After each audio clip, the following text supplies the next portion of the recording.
It's your boy DJ Akademiks, and check it out. Now, while you guys over here playing with motherfucking apps, slowing down songs, talking about, is he rapping about devil worshiper? Listen, okay? The only thing I gotta say, men lie, women lie, numbers don't, okay?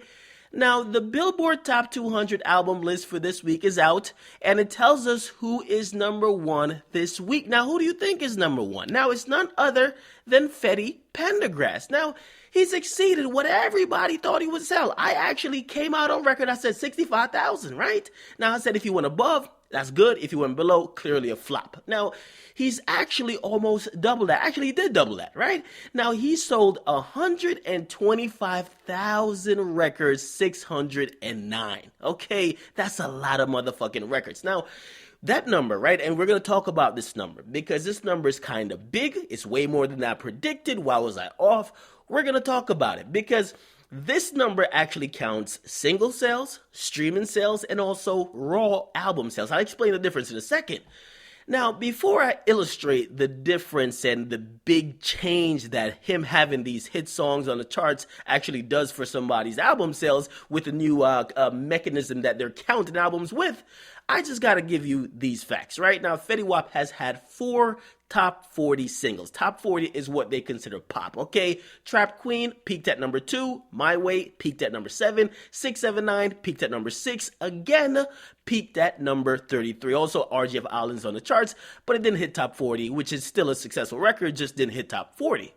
Now, that's overall charts, by the way, because a lot of times you hear your fucking local rapper, they said they're number one on some fucking charts. They're not talking about overall in the country. They're talking about some obscure, like, alternate rap charts, and they make themselves number one, and they just kind of take a screenshot, I'm number one, okay?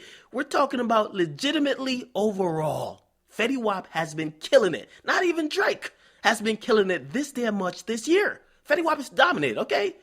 Now, let's just evaluate how effective those songs were and how they affect his album sales. Now, these are raw numbers I'm giving you guys, okay? These are facts. These are not questions. These are facts. Now, without single sales and streaming, so let's take away all the singles, like say people went on iTunes and they bought Trap Queen, they bought Again, or they bought My Way. Let's just minus that from the album sales for the first week for Fetty Wap. This is the amount of money people are getting off singles, right?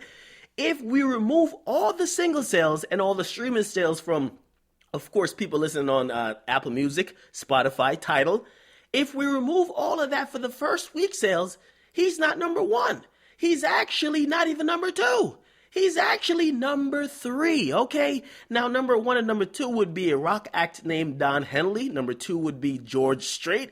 And he would only have sold 74,000 records if we're going off strictly albums. Okay, so people would have to buy the entire album for that to count. So without streaming sales, and of course without single sales, only 74,000. Okay, now with streaming and single sales being added in, and you got to remember, because I got to give you the whole breakdown, 1,500 streams equal 1 album. 10 single sales is equal to 1 album as well, which means if somebody gets on iTunes and they buy My Way or Trap Queen 10 times, it gets counted as 1 album, okay? Now, Fetty, as I said, he's been dominating the charts. And not only that, in the streaming market, he's been dominating too. Other than The Weeknd and Drake, he's one of the most streamed artists for the last few months. And his singles, they've been killing. So pretty much what I'm trying to illustrate, right, that without singles, right, he pretty much sold 74,000. Now, with singles, he sold an extra 50,000 records, right? Now, if you think about that in comparison to what he sold overall, 40% of his sales were because of his hit songs, okay? Now, to break that down, and I didn't just break it down to say, listen, hey, he's only succeeding because of his singles, but I broke it down to say this, okay? Fetty Wap is on 300 Entertainment. We've had questions about Fetty Wap performing good on 300 Entertainment. We've seen Young Thug flop. We've seen also the Migos flop, right?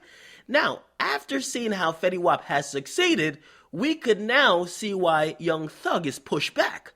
Young Thug doesn't have a hit song. He flopped already. The difference between a Fetty Wap and a Young Thug, Fetty Wap has singles that are top 40 singles, okay? The singles are pretty much driving the album being sold. So that's why when Forbes put out that article saying, yo, 300 is going to actually push back Young Thug's project until he gets some hit songs, you get to see why, because look at Fetty Wap, okay? So definitely big salute to Fetty Wap. That's a big week. You can't take nothing from him. Of course, it's the overall number that counts. Yes, we could look at the raw number and fragment it, but it's all the same fucking number because it's all money. It's all cash. Whether people bought Trap Queen 10 times or whether people bought like an obscure single with him and Monty on the track, okay? You gotta give him credit, and that's a big fucking week. His leg is broken right now, and hopefully he gets better real quick, man, because this is a real good look, and to be honest, it's a major look. To be honest, he's the biggest artist in New Jersey and New York. Woody Academics,